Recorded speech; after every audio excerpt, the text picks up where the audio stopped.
वैश्वानरः प्रविशति अतिथिर्ब्राह्मणो गृहान् तस्यैतां शान्तिं कुर्वन्ति हरवैव सतोदकम्।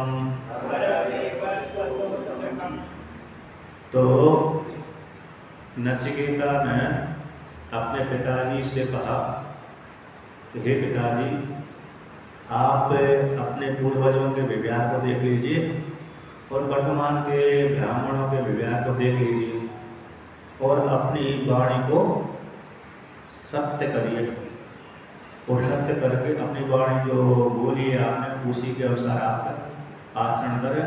तो आप मेरे को भेज दीजिए, कहाँ पर, कि हम लोगों को भेज दीजिए, क्योंकि आपने बोल दिया है मैं तो ये ददामी थी, तो मृत तो मैं तो देवता की मैं तो उसको देता हूँ, मृत पे तो हम ददामी थी, मैं मृत देवता की तुमको दे दिया है मैंने। तो अब आपने बोल दिया, चाहे क्रोध में बोली हुई वाणी, चाहे ऐसे प्रेम पूर्वक बोली हुई वाणी, जैसे अब वाणी तो बोली दी तो उसका पालन करिए, अड़ग रहिए, क्या रहिए, अपनी वाणी के ऊपर अड़ग स्थिर रहिए, स्थिर बोलते हैं, स्थिर बोलते। तो सा एवं इस प्रकार से ऐसे कहा। तो ऐसी वाणी को सुन करके तो कहते हैं, भाष्य की एक पंक्ति होगी आपकी गीता प्रेस में ऊपर, सा एवं मुक्ता, ऐसी पंक्ति आई पहले है ना, मंत्र के पहले स एवं मुक्तः पिता आत्मना सत्यतायै प्रेषयामास।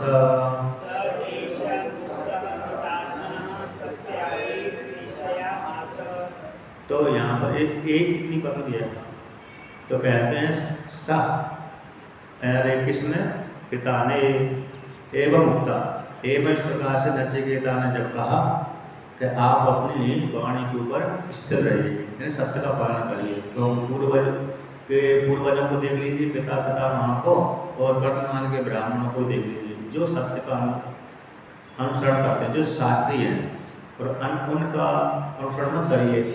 जो पहले से झूठ बोलते हैं, अभी वर्तमान काल में अपने काम चलाने की खूब झूठ बोलते रहते हैं, उनका मत देखिए, क्योंकि उस काल में ऐसे नहीं है, सभी सत्य ही सत्य बोलते हैं, ऐसा तो नहीं होता। झूठ भी बोलते हैं बहुत से, सत्य में झूठ बोलते हैं लेकिन कड़ाया करके कम बोलते हैं।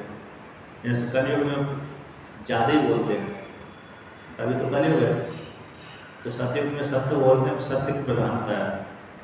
तो इसलिए कहते हैं जो दोनों प्रकार का वर्णन कर दिया यहाँ पर, तो उनके आचार व्यवहार को देख लीजिए। तो ऐसा जब कहा तो पिता ने अपने आत्मा ने अपनी वाणी को सत्य करने के लिए, सत्यता है सत्य करने के लिए, वाणी को सत्य करने के लिए प्रेषयामासा, तो पिता ने भेज दिया था। क्योंकि ये तो 5 वर्ष का बालक था, 5 वर्ष 6 वर्ष का बालक है, तो जब बालक है तो इसमें तो इतनी तपस्या नहीं हो सकती, ज्ञान तो है लेकिन वहाँ पर जाने का मार्ग भी इसको मालूम नहीं पड़ा, छोटा सा बालक है, किस ट्रेन से बैठ के जाएंगे, किस हवाई जहाज से जाएंगे, है क्या नहीं, हवाई जहाज भी मालूम नहीं है, तो ये हवाई जहाज इधर जाता है, ये हवाई जहाज उधर जाता है, ये भी मालूम नहीं। तो पहले तो दो थे साधना, एक तो 11 नंबर गाड़ी से जाते हैं, अभी भी जाते हैं 11 नंबर गाड़ी से, नहीं जाते, 11 नंबर की गाड़ी से 11 नंबर की गाड़ी से भी जाते हैं, और रथ से जाते थे, और अश्वारोहण रथ, हाथी, और यंत्र मतलब आकाश में उड़ने वाला जो विमान आदि है। कुछ लोगों के पास विमान होते थे, देवताओं के पास तो होते थे, अभी कभी किसी मनुष्य के पास नहीं होते थे, ये जाने के साधन थे। और जो योगी है तो वो बिना मन की गति से चलता था, योगी प्राणायाम के बल प्रभाव से योग सिद्धि आ गई उसको, बस ऐसे उड़ जाएगा, बस संकल्प किया उसने उड़ गया। जैसे नारद जी भगवान, उनको कोई साधन की जरूरत नहीं थी, जब चाहे तभी कहीं उड़ जाते, पक्षी में जैसे, और संकल्प से थे, अब जाने से संकल्प हो गया, हम बाहर आ रहे हैं, उड़ गए, तुरंत अंतर्धान हो गए। इस शक्ति का कमाल है। तो इस प्रकार से उन्होंने पिता के पास में शक्तियाँ थी, इसलिए भेज दिया उन्होंने। तो भेज दिया तो वहाँ पर पहुँच गया, जिस समय गया था वहाँ पर, तो उससे एक मुहूर्त पहले यमराज जी यात्रा के लिए चले गए थे। एक मुहूर्त पहले, क्योंकि जाने से पहले एक मुहूर्त बाद जाते फिर अतिथि के रूप में स्वागत सत्कार करते, किंतु उनके पहुँचने से एक मुहूर्त मान लीजिए, 2 मुहूर्त मान लीजिए, है ना, एक याम मान लीजिए, कोई समस्या नहीं मानने में कोई समस्या नहीं थी। याम होता है 3 घंटे का, और एक मुहूर्त होता है 1.5 घड़ी का, 2 घड़ी का होता है, 2 घड़ी का एक मुहूर्त है, 48 मिनट का एक मुहूर्त होता है। तो इस प्रकार से तो वहाँ पर चले गए थे, घूमने के लिए चले गए। तो कहते हैं अब घूमने के लिए वो चले गए, फिर लौट करके भी आ गए। कब आए लौट करके? 3 दिन के बाद। 3 रात्रि तक वो, मतलब 3 दिनों तक कहीं या तो प्रजापति के पास चले गए या तो दूसरे देवता के पास चले गए, लेकिन हो सकता है वो साधन मोबाइल आदि उस काल में उपयोग नहीं किया होगा है कि नहीं, खबर भेज देते हैं यहाँ पर कोई आया है, तो वो रहा भी होगा तो उन्होंने भी छोड़ कर दिया। जो देवता है ना, दिव्य देवता का पाठ होता है व्यापक, और व्यापक का जो देवता होता है वो फिर उसके लिए परिचिन वस्तु कोई नहीं लेती, जान लेते कि हमारे पास में आया है, तुरंत आ जाते हैं वहाँ पर। काफी समय लगता है, आपका जीवन भी कभी चला जाता है, सत्य को सिद्ध करने के लिए काफी समय चला जाता है। नहीं, हाँ समय तो नहीं जाते ज़्यादा। व्यक्ति में यदि सात्विक गुण है, सात्विक गुण ज़्यादा हैं तो व्यक्ति जल्दी समझ जाता है।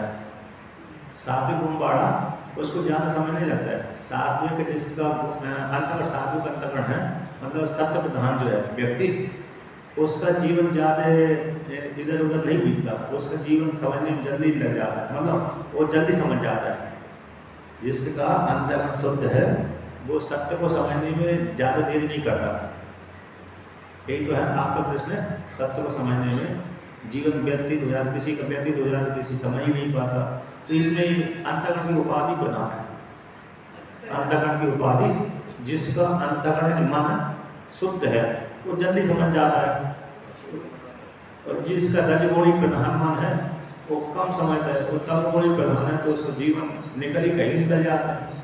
तो ये अंतकरण को लेकर के सत्वगुण, रजगुण, तमगुण को लेकर, सत्वगुण प्रधान अंतकरण है। तो आपने देखा ही है, बहुत से लोग चाहे गृहस्थ में रहे चाहे अग्रस्त में रहे, बड़े बुद्धिमान, बड़े जल्दी समझ जाते हैं, एक दृष्टांत को समझ जाते हैं, एक दृष्टांत को लेकर घटा देते हैं पूरी, किंतु उनकी बुद्धि बड़ी तीक्ष्ण है ना। जिसकी बुद्धि तीक्ष्ण है, शुद्ध अंतकरण है, वो समझ जाता है। जैसे वैज्ञानिक है, वैज्ञानिक बुद्धि बड़ी तीक्ष्ण होती है, तो उस विषय में तो जल्दी समझ जाते हैं, उस विषय में उनके संस्कार देते हैं वैज्ञानिकों के, लेकिन इस विषय में संस्कार नहीं देते तो नहीं समझ पाता वो, यद्यपि उनकी बुद्धि तीव्र है। कंठस्थ हम लोगों से बहुत ही कितनी है, इतनी कहीं ग्रंथ धारण कर लेते हो, तो बुद्धि नहीं है, वो एकाग्र बुद्धि मन हो रहता है। कैसा रहता है मन?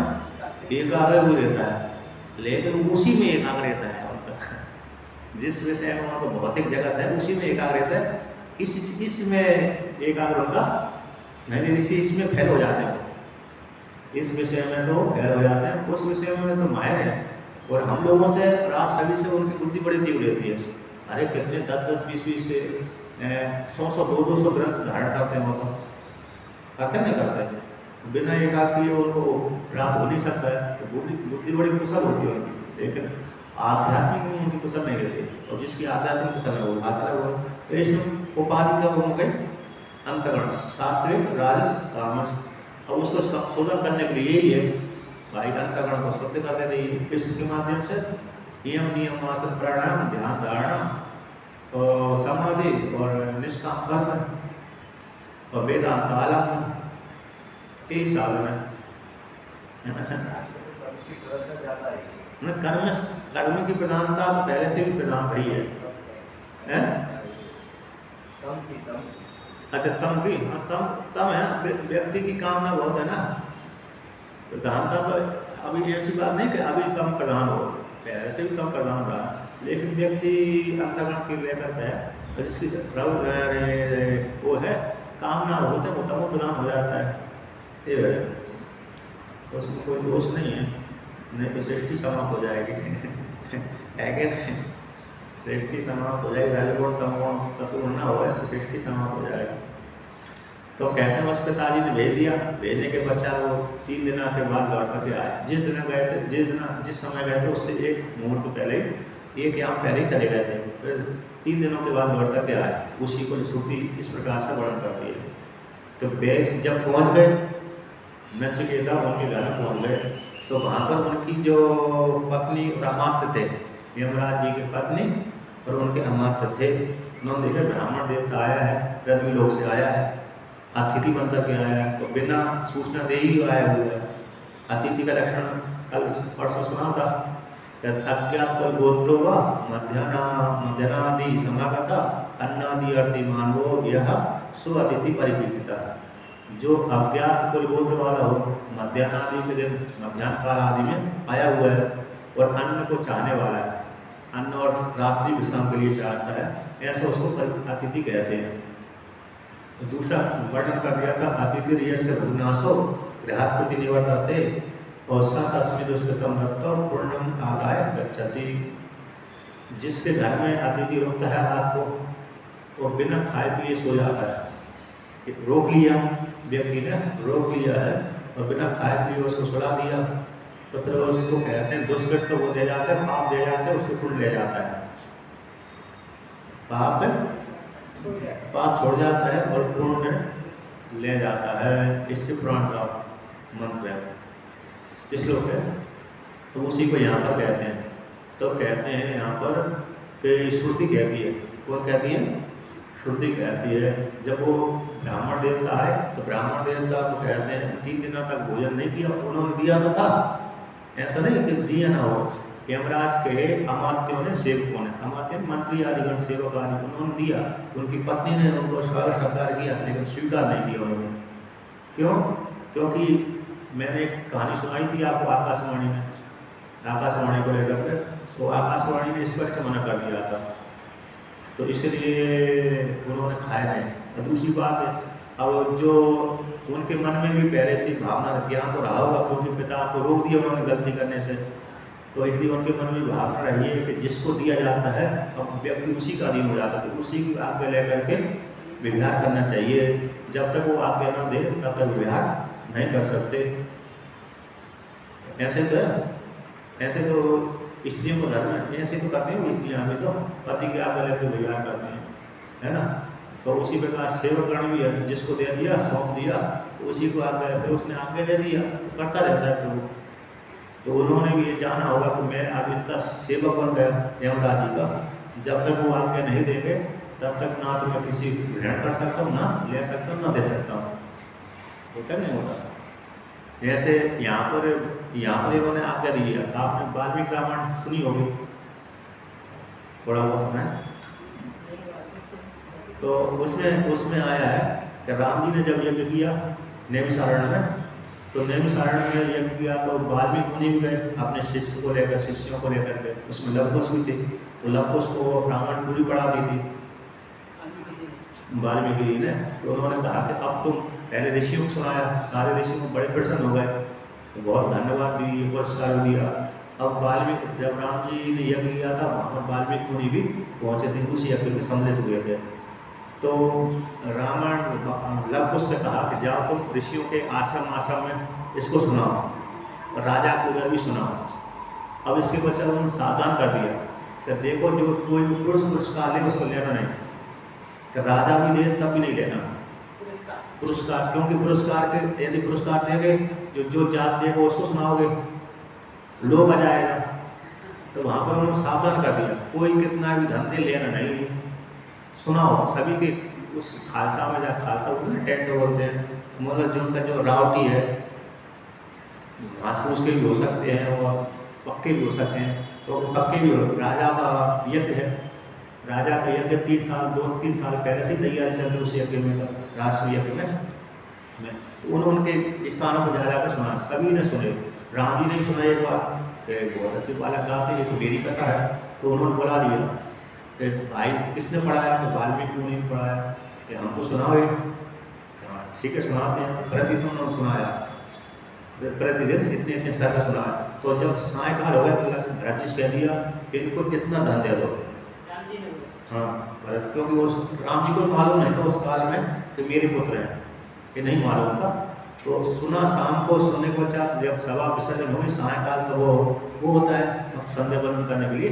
तो कथा भी जब प्रवचन में क्या होते हैं पुराण के, दोपहर के बाद भोजन करने के बाद, क्योंकि सुबह तक कर्मकांड चलता है, सुबह से लेकर दोपहर तक कर्मकांड चलता है, फिर भोजन कर लिया जाता है, भोजन के बाद फिर पुराण का नियम आता है कि पुराण सुनो। सायकाल की संध्या बंदन, तो उस काल में 2 घंटा 3 घंटे सुनने का विधान है पुराण का। यज्ञ साल भर चलता है। तो उस काल में सायकाल हुआ तो उन्होंने कहा ठीक कथा, अब जाने लगे, मतलब सभी विदा कर दिया। तो उसको भरत जी से कहा कि इनको कितनी मोहर दे दो, मतलब स्वर्ण दे दो। एक को दिया तो दोनों को दिया, तो दोनों नहीं लिया तो दोनों को अलग अलग दे दो, 1-1 करोड़ 1 करोड़ कितना है दे दो। तो उन्होंने लिया ही नहीं। तो बड़े आश्चर्य हो गया, इतनी संपत्ति कौन छोड़ेगा? तो उन्होंने कहा क्यों नहीं ले रहे? कि हमारे गुरु ने मना कर दिया कि लेना नहीं। गुरु यदि आप कहते तो हम लेते, गुरु ने निषेध कर दिया, हम नहीं ले सकते, हम आपको सुनाएंगे, प्रतिदिन सुनाएंगे। तो बड़े राम जी बड़े प्रसन्न हो गए, हर दिन सुनाइए आप, हो सकता है एक दिन सुना के चला जाए, नहीं हर दिन सुनाइए। ठीक है, हम हे राम जी आपकी आज्ञा लेकर हर दिन सुनाएंगे। सुनाते सुनाते बीच में मालूम पड़ा कि मेरा पुत्र है। जब उन्होंने सिया के 2 पुत्र जाए जिनका नाम लवकुश है, तब उनको मालूम पड़ा राम जी को। यद्यपि राम जी जानते थे कि मेरी पुत्र है, लेकिन उजागर नहीं कर सकते ना, क्या प्रमाण है कि नहीं? प्रमाण क्या है कि मेरी है, उजागर नहीं कर सकते। तो बीच में जान गए कि मेरे पुत्र है। बाद में उनको लवकुश को बाद में मालूम पड़ा ये मेरे पुत्र है, हमारे पिता हैं राम जी। तो वहाँ पर क्या बोला था, मतलब हाँ, आचार्य ये इस बात को लिया था कि जैसे उन्होंने वाल्मीकि मुनि ने स्पष्ट मना कर दिया धन नहीं लेना है, उसी प्रकार से नचिकेता को नियम था, जब तक जिसकी आज्ञा न मिले तब तक मैं भोजन ग्रहण आदि नहीं कर सकता। ये उसका दृष्टांत दाष्टांत है ना। तो अब उसको कहते हैं वैश्वानरः प्रविशति।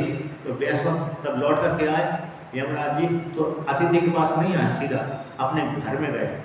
मार्ग कई होते हैं, किले के 4 मार्ग होते हैं, किले के एक दरवाजा नहीं होता है, 4 मार्ग होते हैं। इस दरवाजे में रुका होगा वो इस तरह के महलों में, दूसरे वहाँ के सब अपने घर में आए। तो जब घर में आए तो उनकी पत्नी ने कहा कि वैश्वानरः प्रविशति अतिथि ब्राह्मण गृहान तस्य एतम शांति कुर्वन्ति हर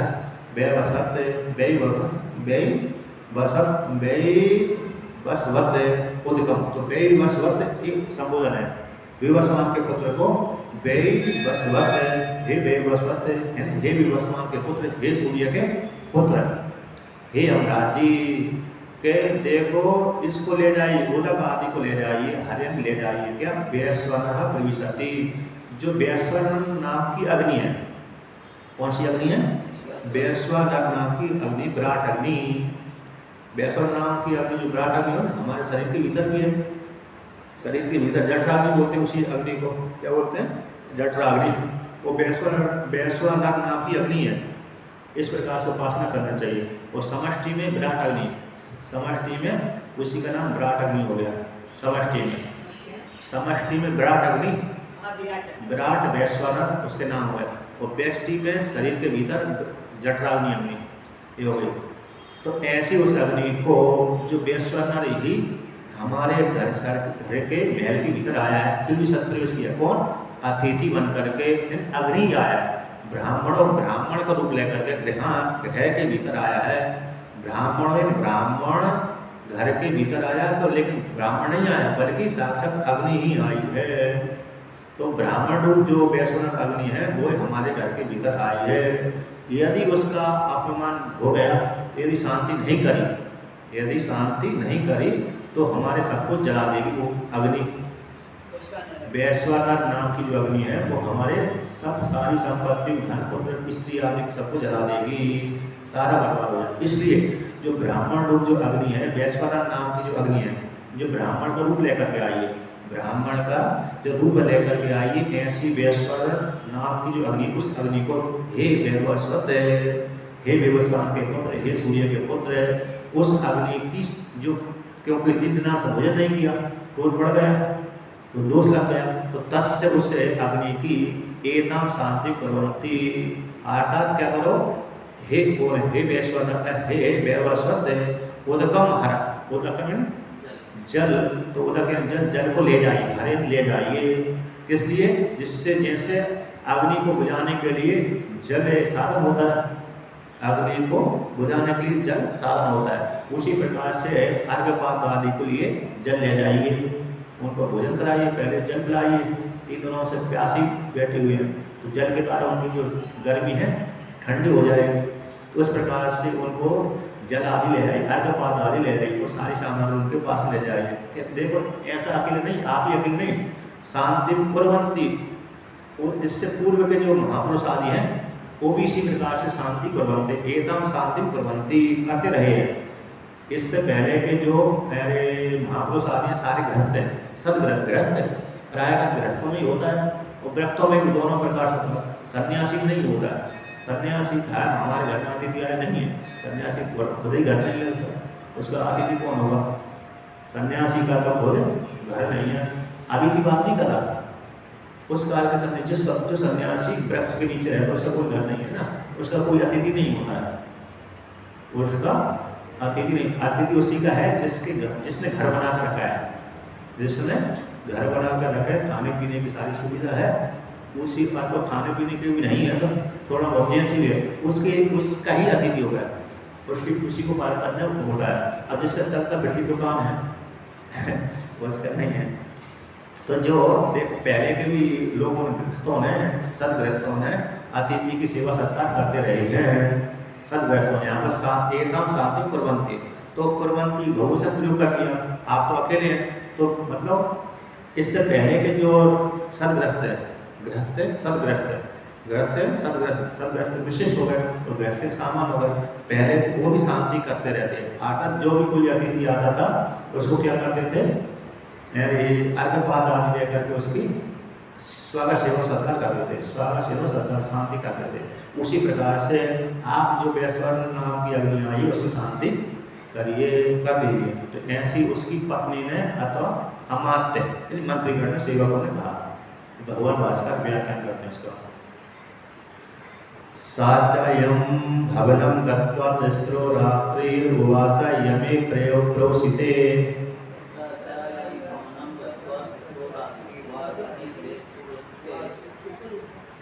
प्रोस्या आगतम यमम अमात्या भार्या वचुर बोधियन्तो वैश्वनरो अग्निर्देव साक्षात्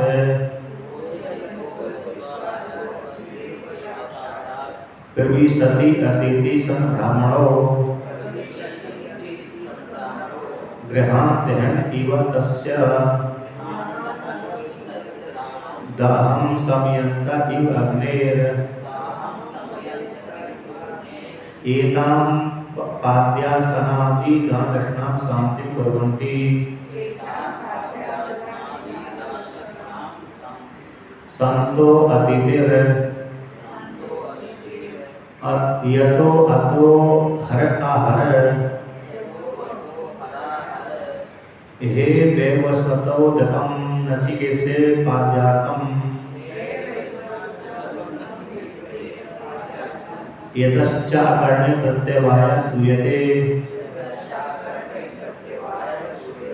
तो कहते हैं साचा नचिकेता वहां पर पहुंच गया, यम भवन है यम लोक में, यम लोग यहाँ से आकर गए थे ना यम लोक में, बहुत से ऋषि मुनि जाते रहते थे, दुर्वासा ऋषि गए कई प्रकार से जाते रहते हैं, आप भी जाते रहे हो हम भी जाते रहे, आप भी जाते रहे, नहीं शरीर से गया, मर करके तो आपको ही गया, शरीर से बहुत से ऋषि मुनि जाते रहते हैं देखने के लिए। दुर्वासा ऋषि एक बार गए थे और देख वहाँ पर शोर सुनाई पड़ा उनको, शोर दुर्वासा ऋषि गए यम लोक में, गए थे पितृलोक में, पितरलोक में गए थे, वहाँ पर पितरलोक के पास में यमलोक है, ऐसा पुराना मोड़ा आता है। तो उनको जैसे शाम को व्यक्ति जो माइक चलाते ना, वो गल्ला करते रहते हैं, करते नहीं माइक में चिल्लाते रहते हैं, सुबह शाम, सुबह कोई नींद खराब कर देते हैं, रात नींद खराब करते हैं माइक वाले। तो माइक वाले उसी प्रकार चिल्लाने से नींद नहीं खराब होती ना, सुबह सुबह भी शाम को, ऐसे उसी जैसे चिल्लाने से नींद खराब हो जाती, उसी प्रकार से वो सुन रहे वहाँ पर पितृलोक में थे। कौन? दुर्वासा ऋषि। तो उनको आवाज़ सुनाई पड़ी शोर की, चिल्ला, बचाओ बचाओ बचाओ बचाओ, रो रहे हैं, सुनना, चीख रहा है व्यक्ति, उसकी आवाज़ सुनाई पड़ी। तो पितरों से पूछा यहाँ ये आवाज़ कहाँ से आ रही है? उन्होंने नजदीक में यमलोक है, एक कुंड है जिसमें पापी व्यक्ति पाप का फल हो रहे हैं, उन्हीं को उनकी आवाज़ आ गई। उनकी जिज्ञासा हुई, चलो मैं भी देखता हूँ। तो वहाँ पर गए, वहाँ पर एक कुआं में पड़े हुए थे, ऐसे कुआं है ना, उसमें जो यम के दूत उनको दंड दे रहे थे, मतलब भुगा रहे थे, अग्नि में जला रहे थे, किसी कुछ करा रहे थे। तो उन्होंने ऊपर से देखा, जैसे मैं भस्मी लगाया हुआ ऐसे भस्मी लगाए हुए थे। तो उनकी भस्मी की कण थोड़ी वहाँ पर कुंड में गिर गई, और कुंड में जैसे गिरी तो जो उनको कष्ट हो रहा था नारकी मनुष्य, उसी का सुख होने लगा। यमदूतों को बड़ा आश्चर्य पड़ गया, अरे इनको तो हमको कष्ट देना था, कष्ट भोगना था, इनको सुख की प्राप्ति कहाँ से हो गई? उन्होंने तुरंत ही यमराज को बुला दिया, महाराज देखो इनको तो कष्ट नहीं हो रहा, इनको तो आनंद आने लगा। यमराज ने देखा, कुछ नहीं समझ में आया, पितरों को बुलाया, पितरों ने कहा समझ नहीं है, आश्चर्य, सारे देवताओं को बुला लिया, सारे देवताओं ने उसका निर्णय नहीं कर पाया, इनको सुख कहाँ से प्राप्त हुए, जो नारकी में पड़े हैं दुख हो रहा है। फिर विष्णु ब्रह्मा जी आए, उनको नहीं पता, फिर विष्णु भगवान आए, उनको नहीं पता, बाद में शिव जी आए। तो शिव जी ने कहा देखो भाई, इसका कारण ये है कि जो दुर्वासा ऋषि ने ये कुंड में जब नीचे मुँह कर देखा तो उनके माथे से भस्मी की कण गिर गई।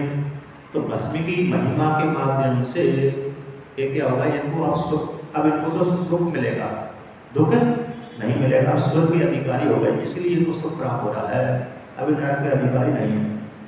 तब उन्होंने इस भस्मी की महात्मा को जाना कि भस्मी की महिमा इतनी है। फिर वहाँ से सारे शिव जी ने कहा तो सभी लोग यहाँ पर एक एक शिवलिंग की स्थापना करो। सारे ऋषियों ने, पितरों ने वहाँ पर एक एक शिवलिंग की स्थापना करी। आज से उसी दिन से वो जो कुंड था पितरों का तीर्थ क्षेत्र बन गया, पितरों का तीर्थ क्षेत्र। वो नरक का जो कुंड था वो पितरों का तीर्थ क्षेत्र बना। फिर यमराज जी ने दूसरा कुंड बनाया नारकी व्यक्ति को हलवाने के लिए।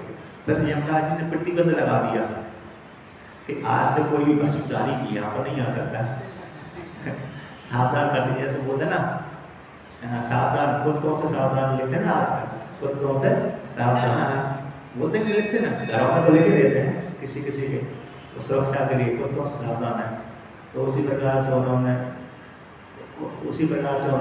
लिख दिया कि आज से भस्मधारी यहाँ पर नहीं आ सकता, प्रतिबंध लगा दिया। एक तो कुत्तों के ऊपर बोलते हैं, पहले तो आप घरों में लिखते थे कि स्वागतम है ना, आपका स्वागत, तो आज लिखते कुत्तों से सावधान। तो जो लिखना चाहिए वो ना लिखते, दूसरा लिखते हैं। चलिए ये तो मजाक वाली बात हो, भस्मी की मात्रा तो है। तो कहते हैं तो अतिथि के रूप में ना, तो कहते हैं इस जैसे अभी नहीं, पहले के भी मतलब ये है, कौन कहते हैं अतिथि करते रहते थे, अथवा ये व्याख्यान कर रहे हैं। तो यम भवनम, यम के पास में जब यम के भवन में रुके, तीसरी रात्रि 3 रात्रि तक वो रुके थे। कहते हैं गोवासा में यमे प्रयोसित, यमराज जी कहाँ चले गए थे, पुरोवास में चले गए थे, यानी तीर्थ या मतलब घूमने के चले गए थे, भ्रमण करने के लिए। ऐसे कभी कभी व्यक्ति अरे घर में रहते रहते उठ जाता है, भारत जीवन वाले भी उठ जाते हैं, भारत जीवन वाले उठ जाते हैं, घर में रहते रहते उठते नहीं होते। उठ जाने के पश्चात कहाँ जाते हैं, चलो मेहमान ही चले जाते हैं, ससुराल में चले जाते हैं, मायके में चली जाती हैं, महिलाएं जाती हैं। अभी क्या, अब तो आप ज़्यादा वो है, बुलाते नहीं होंगे, बुलाते नहीं हो तो जाएंगे कहाँ बुलाते नहीं तो जाएंगे कहाँ, समस्या तो ये भी है, या फिर चलो यार तुम यहाँ घरों में नहीं बुलाते, रिश्तेदार नहीं बुलाते, यात्रा पर चले जाते हैं, यात्रा को चले जाते हैं, ऐसा ही हो। तो व्यक्ति घर में रहते रहते उठ जाता है तो घूमने के लिए जाता है। उसी प्रकार से यमराज जी भी शासन करते करते वो गए तो घूमने के लिए चले गए, मन प्रसन्न करने के लिए, मन प्रसन्न करने के लिए बाहर जाना ही पड़ता है। नहीं तो व्यक्ति घर में रहते रहते वही काम करते करते कुंठित हो जाता है, तो मन को शांत करने के लिए, शुद्ध करने की भ्रमण करने चला जाता है। उसी प्रकार से चले गए तो जैसे कहते वो ये आ गए तो 3 रात तक कैसे उपवास करता रहे। तो प्रोष से आगतम, जहाँ पर गए थे वहाँ से लौट करके आ गए। तो यम जब वायु यम को देख लिया तो अमात्य अथवा भार्या, अमात्य भृत्यगण, मंत्रीगण, और भार्या अथवा भार्या यानी पत्नी, पत्नी ने ऊंचू यानी कहा था, बोध तो इन बोध कराया था, किनको यमराज जी को बोध कराया था कि वैश्वानरो अग्निर्देव साक्षात प्रविशति, कि वैश्वानर नाम की जो अग्नि है साक्षात अग्नि, वैश्वानर नाम की अग्नि साक्षात यहाँ पर आई है, प्रविशति प्रवेश कर गई है। अर्थात कहाँ पर प्रवेश कर गई? हमारे राज्य में। किस बन करके प्रवेश कर गई के? अतिथि सब ब्राह्मणों के यहाँ अतिथि बन करके, ब्राह्मण रूप अतिथि बन करके हमारे राज्य में प्रवेश कर गई है। तो मानो गृहान धनी हुआ, मानो घर को जलासी रही है, मानो घर को जलासी रही, इसलिए जलाने से पहले, अभी जलाया नहीं है, अभी जलाया नहीं है, यदि थोड़ी देर करी तो जलाई देगी, थोड़ी देर करी तो जला देगी, तो मानो ग्रह को जलासी रही है, इसीलिए जलाने से पहले तस्य दाहम समयंता, उसकी दाह की शांति कर दीजिए। जैसे दाहयम समयंते ही अग्नि, जैसे अग्नि की दाहकता को शांत किया जाता है जल के द्वारा, अग्नि की दाहकता को शांत कर दिया जाता है जल के द्वारा, उसी प्रकार से आप इस जो मानो घरों को जला रही है, घर को जलाने से मतलब घर में अकेला संपत्ति अपनी नष्ट नहीं होगी, बल्कि स्त्री पुत्र पति पत्नी भाई बंधु ये भी नष्ट हो जाएंगे। जैसे एक दंडक राजा ने एक अपराध किया था, दंडक नाम किया, दंडकारण ये नेमशरण मतलब नेमशरण होता, त्र्यंबकेश्वर जो क्षेत्र है ना, वो दंडकारण दंडक नाम के राजा थे, सत्ययुग में पैदा हुए थे। उन्होंने एक गलती कर दी थी और सूर्यवंश में पैदा हुए थे, सूर्यवंश में अयोध्या से आए थे, वहाँ पर दूसरे राजा राज करते, दूसरा भाई राज करता था, वो एक भाई ने यहाँ पर राज करे, उसने एक गलती कर दी शुक्राचार्य की को लेकर के। तो एक राजा ने गलती कर, एक राजा ने अपराध किया, उसका परिणाम हुआ उसके पुत्र भी नष्ट हो गए, पुत्री भी नष्ट हो गई, पत्नी भी नष्ट हो गई, राज्य भी नष्ट हो गया, सारा जंगल हो गया, एक दोस्त को लेकर। ये उदाहरण है, ये पुराण की कथा है। उसने बिल्कुल शुक्राचार्य की पुत्री के साथ थोड़ा गड़बड़ कर दिया, इसलिए उन्होंने श्राप दे दिया, तुम्हारा राज्य नष्ट हो जाएगा, श्राप दे दिया, पूरा राज्य नष्ट हो गया। तो एक पक्ष एक दूसरे काल में शुक्राचार्य भगवान ने 7 दिनों तक वर्षा करा दिए, 7 दिन 7 रात और मूसलाधार वर्षा करा दी एक कल में। अब वर्षा के आगे ये सब नहीं, भगवान श्री कृष्ण ने रोक लिया था कि राजा में सामर्थ नहीं थे, पूरा राज्य नष्ट कर दिया, हवा गए सारे जल में। अब ये 7 दिन 7 रात तक चलती रहे वर्षा, जब तक पूरा नष्ट नहीं होता तब बंद ही नहीं किया उन्होंने, योग के वर्ष कर दिया। तो सारा जी स्त्री पुरुष भाई बंधु सारे जी स्त्री जो योग राजा रानी सारे चले गए, कहाँ पर चले गए? समुद्र में, समुद्र में समा गए। तो यही हो गया। जैसे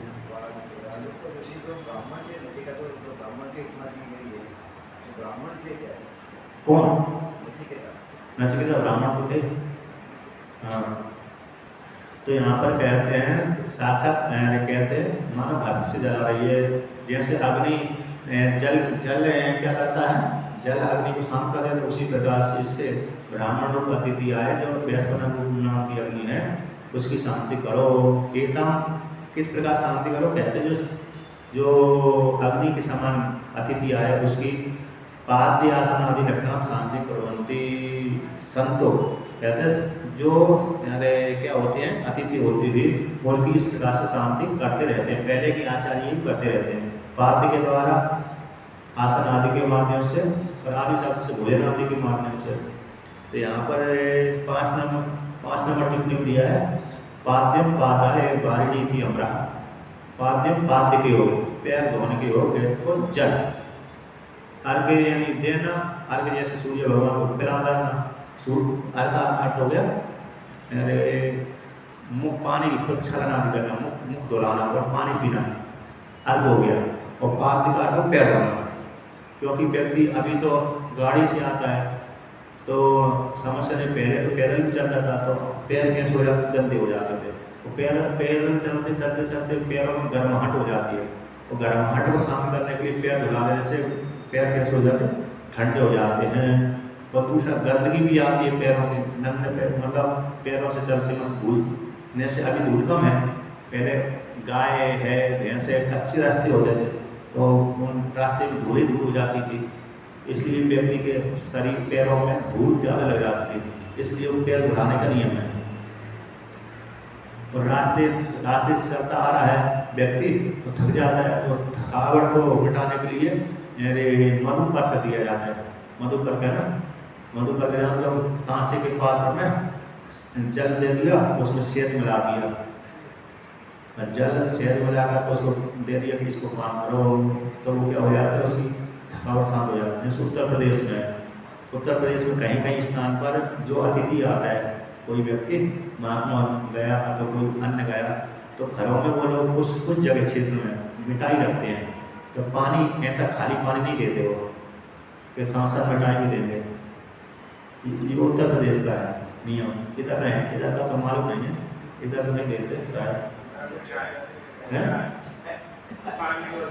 नहीं, ये तो चार हो गए, लेकिन उधर का ऐसा नियम था, उधर का ऐसा नियम अभी भी है, कहीं कहीं रखते हैं, कहीं कहीं घरों में मिठाई रखते हैं, वो बना कर रखते हैं, तो बाजार से ला कर देते हैं, कोई सूखी मिठाई जो गुड़ भी रहता है, गुड़ रख लेते हैं, तो कुछ न कुछ देते हैं जिससे वो उसकी थकावट हो जाए, तो खाली पानी नहीं देते, जल तो कुछ देते हैं। अब कम हो गया होगा, लेकिन अभी भी है, लेकिन अब कम हो गया ज़्यादातर। पहले मतलब शादी वादी में थी, हाँ जैसे बरपक्ष जा रहा है, क्या नाम है, तो उसके पैर जो है ना धोए जाते थे यहाँ से नहीं, हाँ वो तो यही कारण था।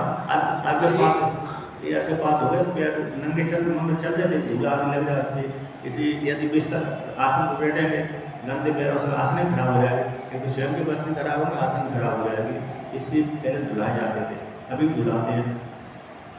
तो ये हो गए पाद्य आसनादि रखना शांति करवंती के पहले से भी करते रहे हैं। तो पर संत विद्यमान होते हुए अतिथि रूप से विद्यमान होते ही अतिथि की इस प्रकार से शांति पहले से करते रहे, उसी प्रकार से आप भी करिए, या तो जिस प्रकार से करते रहे उसी प्रकार से आप तो हर हे व्यवस्था ले जाइए, उद्गम ले जाइए, किसके लिए नचके से पाद्यात्म यानी पादाभ्याम वितरति पाद्या प्रक्षालनादि तदर्थम प्रक्षालन टिप्पणी दिया, पादाभ्याम पादों के लिए हितकर, पाद्य यानी प्रक्षालनादि धोना, तो आज उसी के लिए ले जाइए।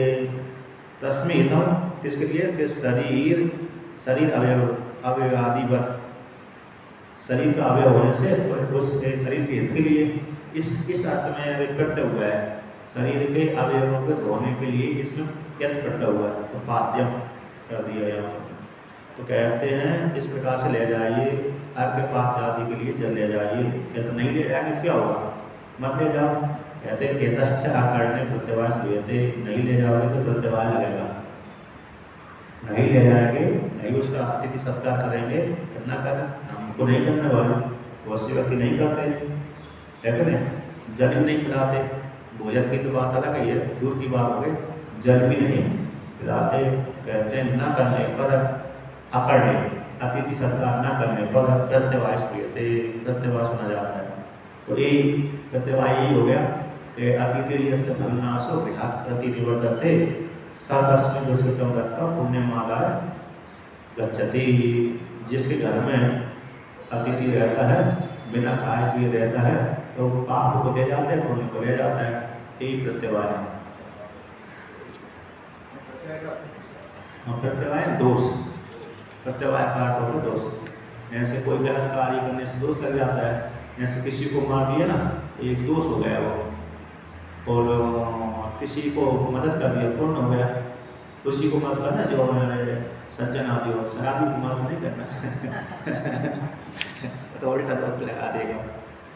व्यक्ति शराबी को मदद करते हैं, भाई हम तो दान कर रहे हैं, इसको दान कर रहे हैं, शराबी को दान कर रहे हैं, तो पुण्य मिलेगा नहीं मिलेगा, और तो संपत्ति को नुकसान करेगा। अच्छा, दो अब श्रुति स्वयं दोष बताती है। प्रत्यवाय कहते हैं यदि पुण्य नहीं किया आपने, अतिथि का यदि सत्कार नहीं किया तो क्या प्रत्यवाय लगता है, तो वो स्वयं श्रुति कहती है प्रत्यवाय। तो देखो सुनाती है श्रुति स्वयं, आशा प्रतीक्षे संगतम शून्यतम चेष्टा पूर्ते पुत्र पशुं च सर्वान् एतद् वृन्ते पुरुषस्य अल्पमेषो यस्य अनशनं वसति ब्राह्मणो गृहे।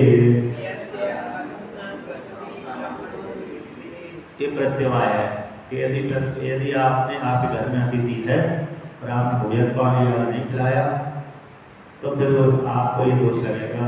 जैसे हम परिक्रमा करते थे, परिक्रमा तो अब मैं तो रात को भोजन नहीं करता था, किसी घर में तो रुकना पड़ता था। तो एक आध बोला, भाई आप कैसे चलेगा, आप हमारे अतिथि भी हैं और भोजन नहीं कर रहे, आप रात्रि के समय भोजन नहीं कर रहे तो हमको दोष लगेगा। तो रात्रि को मैं भोजन नहीं करता था, अभी नहीं करता, पहले नहीं करता था। तो दोस्त ने मैं भी चाय आदि पिला दूँ, चाय पीता हूँ तो चाय पिला देते हैं। यहाँ पर आदिवासी क्षेत्र में दूध नहीं था तो ऐसे पानी में कपड़े डाली, शक्कर डाली, दे दिया, तो उनको दोष नहीं लगेगा कि हम उनके कुटी करो किया करोगे, वैसे ही गरीब है वो, तो हम चाय पी लेते थे, और जो भोजन वाला है तो उसे भोजन खिला देते थे। मैं सब एक दो जगह मेरे को पड़ा नहीं, उन्होंने कहा कि भाई हमारे घर में लोग हो, साधु भी हो और अतिथि नहीं हम, बिना बुलाए बिना अतिथि के परिक्रमा करते करते वो रास्ता वही है। तो अतिथि के रूप में नहाने की सुविधा थी, वहाँ रुक गए हम। नहाने की सुविधा ना होता तो नहीं रुक पाते, नहाने की सुविधा थी, कुआं आदि था तो उसमें स्नान कर सकते हैं, सुविधा है, बाल्टी नजदीक पानी, तो इसलिए तो कहते हैं आप देखो बोलो चाय आदि पी लेते थे। तो दोष नहीं करते हैं, अतिथि होगा भोजन नहीं किया तो उसको दोष करता है। तो उसी को श्रुति यहाँ पर कहती है, आशा प्रतीक्षे संगतम। आशा है प्रतीक्षे, आशा है ना, आशा नाम की कोई स्त्री होगी है नहीं, यहाँ पर आशा दूसरी स्त्री नहीं है। ऐसे आशा का अर्थ होता है अनज्ञात प्राप्त अर्थ इच्छा है ना, अप्राप्त अनज्ञात प्राप्त इष्ट अर्थ प्रार्थना, ये आशा का लक्षण है। अनज्ञात प्राप्त इष्ट अर्थ प्रार्थना, किसी ने बोल दिया मैं वहाँ जा रहा हूँ, मैं वहाँ पर जा रहा हूँ, उससे इसने बोल दिया था कि आ जाना मेरे पास में, मैं मदद कर दूँगा धन लेने के लिए, कुछ करने लेने के लिए। किसी ने बोल दिया तो मेरी जरूरत पड़ी तो उसने बोल दिया मेरी जरूरत है, मैं लेने के लिए आ रहा हूँ, उसने कहा ठीक है जाना। अब लेकिन कितना देगा ये मालूम नहीं है, तो उससे प्रार्थना करी भाई कितना दे दो, दे दिया तो है, नहीं तो नहीं दिया। तो जिसको ज्ञात नहीं है, अनज्ञात नहीं है, ऐसे प्राप्त होने की, ऐसे इष्ट अर्थ की प्रार्थना करना आशा कहलाती है। तो प्रतीक्षा क्या होगी, हमको पक्का मालूम है, जैसे बस ट्रेन है ना, प्रतीक्षा करते हैं लोग प्रतीक्षालय में, तो कहते हैं प्रतीक्षा निर्ज्ञात प्राप्त अर्थ प्रतीक्षा प्रतीक्षा, ये प्रतीक्षा का लक्षण है। ज्ञात हो चुका है इस वस्तु की प्राप्ति होगी, उसका अब प्रतीक्षा कर रहे हैं, बैठे कि इतने देर बाद आएगी ट्रेन, और उसने पक्का बोल दिया हाँ मैं दूंगा, मैं तुमको किसी हालत में करके दूंगा, तुम रुको 1 घंटा 2 घंटे। अथवा लेने के लिए जाता है व्यक्ति, चलो हम व्यक्ति खूब दान करता है, चलो वहाँ पर लेने के लिए चलते हैं, लेकिन कभी कभी मिल जाता, कभी कभी नहीं मिलता दान, किसी कोई मदद कर देता, कोई नहीं कर पाया। तो एक तो हो गई आशा, और आशा के लिए तो भागवत में एक सुंदर श्लोक आया किसने कहा है, मतलब यानी इसने वेश्या ने कहा,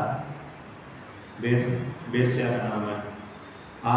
आशा ही परमं दुःखं नैराश्यं परमं सुखं यथा संचित कांतासा सुसुखं स्यात् पिंगला। पिंगला करवाणी है।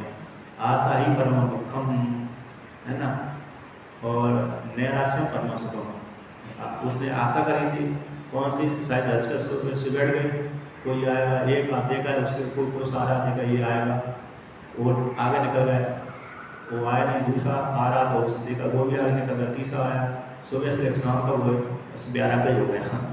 जिसके लिए मैं सज रही थी वो आए नहीं।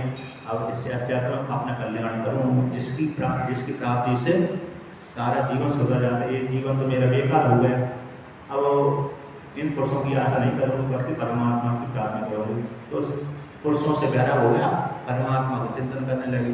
जितना भी धन उसने कमाया था उस प्रकार से धन से उसका व्यापार है उसका, तो उस धन से कमाया वो सारे धन को उसने दान कर दिया। दान करने के पश्चात फिर उसने आत्मा का चिंतन किया तो मुक्त हो गया। तो फिर आशा ही परमं दुःखं नैराश्यं परमं सुखं यथा संचित कांतासा। कांता में पति की संबंधी जो आशा थी उसको संचित नष्ट कर दी। सुखम से आप पिंगला, सुख बोलो सुख, आत्मा चिंतन करने लगी। दत्तात्रेय भगवान ने उपदेश किया इनको, यदु महाराज को, भागवत में श्लोक है, तो आशा तो ऐसी होती है। तो कहते हैं संगतम सुनतम, जो हमने किसी की मदद करी उससे उत्पन्न होने वाला जो फल है और वो क्या संयोग जा मित्रजनों से, मित्रों के साथ संग होता वो नष्ट हो जाता। कहते हैं सुनतम, प्रिय वाणी बोलने से पुण्य मिलता है। प्रिय वाणी बोलने से क्या होता है, पुण्य मिलता है। एक जगह वचन आता है कि प्रिय वाणी बोलने में कुछ लगता नहीं है, प्रिय वाणी बोलने में कुछ लगता नहीं है, अपने शरीर से कुछ नहीं जाता। फिर क्या दरिद्रता करना, क्या दरिद्रता करना प्रिय वाणी बोलने में। कोई व्यक्ति नहीं होता ना प्रिय वाणी कठोर बोल देता है, प्रश्न करते हैं तो उत्तर गलती उत्तर देता है, तो कहते प्रिय वाणी बोलने को लगता नहीं, पर दरिद्रता क्यों करो, तो कहते प्रिय वाणी बोलने से पुण्य मिलता है। तो इसलिए वो भी नष्ट हो जाते हैं। चार इष्ट पूर्ते, इष्ट यानी याजन, इष्ट का अर्थ है यागों से उत्पन्न होने वाला फल, और पूर्त बोलते हैं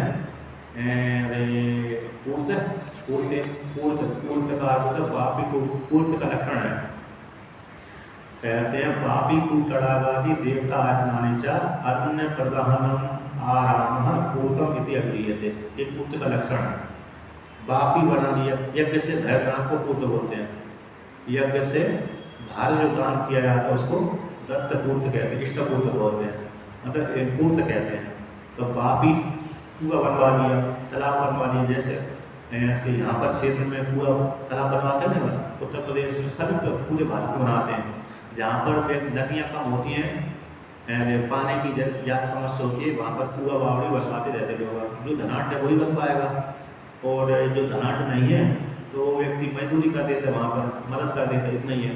धनाढ़ व्यक्ति धन के द्वारा मदद करेगा, और जो गरीब है वो शरीर के द्वारा मदद करेगा, तो दोनों को पुण्य मिलेगा। कभी कभी धनाढ़ होता है तो आपने स्वयं ही बना देता है, मजदूरी दूसरे से करवा लेता है, स्वयं बना दिया उसने, मजदूर तो लगा नहीं पाएगा उसको, तो उसका ही वो उसको फल मिलता रहेगा। कब तक मिलता रहेगा, जब तक वो व्यक्ति उसका पानी पीता रहेगा।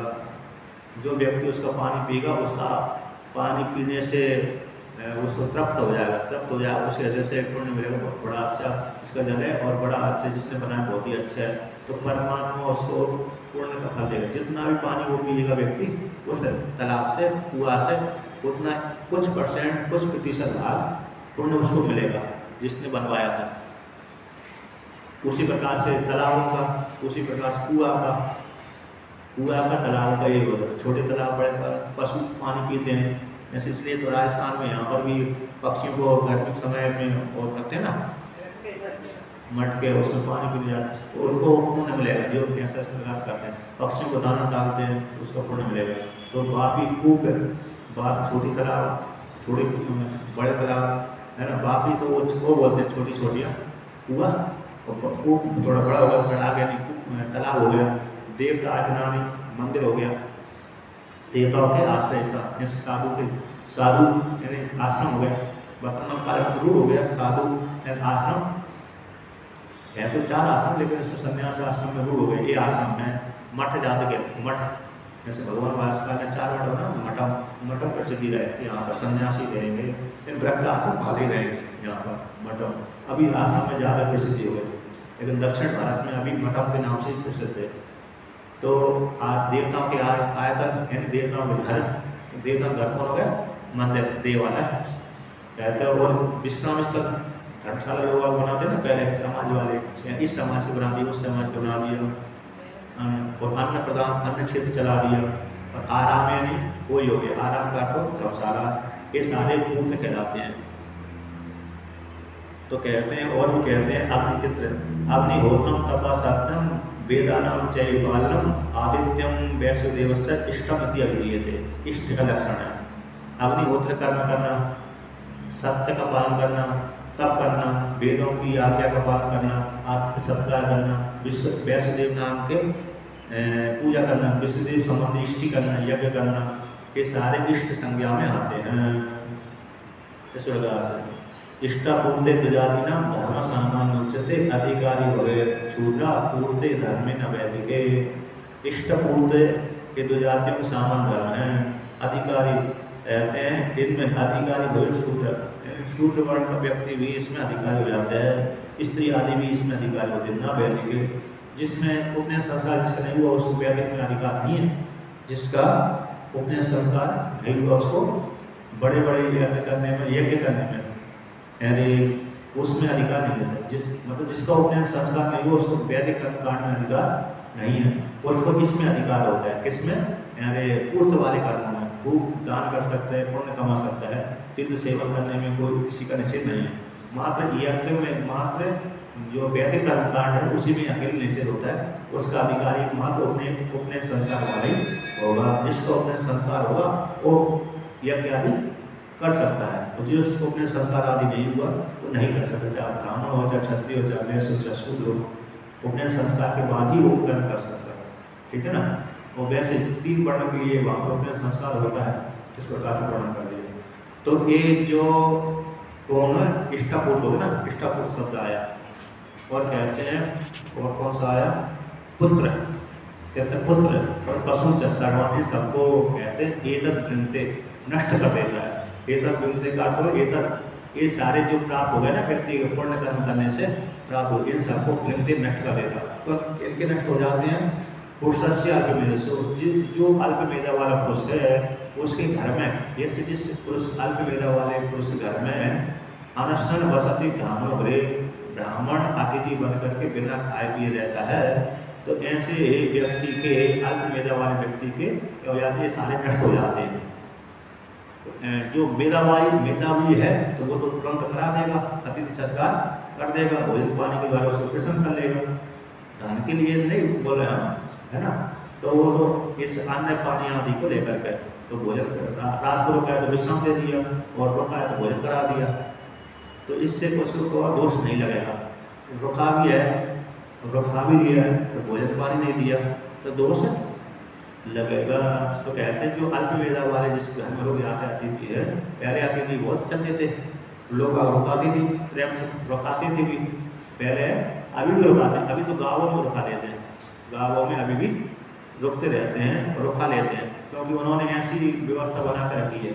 अभी भी है, शहरों में नहीं है, शहरों में सीमित घर हो जाते हैं लोग आपके, और थोड़ा उनको डर भी रहता है शहर वालों को, नहीं कहीं गड़बड़ न हो जाए, लेकिन गाँव वालों के अंदर डर नहीं रहता है इस प्रकार से। तो वो अभी भी अतिथि सत्कार चलता रहता है। तो कहते हैं मनुस्मृति है, हाँ स्मृति है, मनुस्मृति में आया है इस प्रकार से। तो ये सारे क्या करते थे? वो ब्राह्मण जो अतिथि ब्राह्मण है, आगे जिस घर में बिना खाए पिए रहता है उसके सारे नष्ट हो जाते हैं,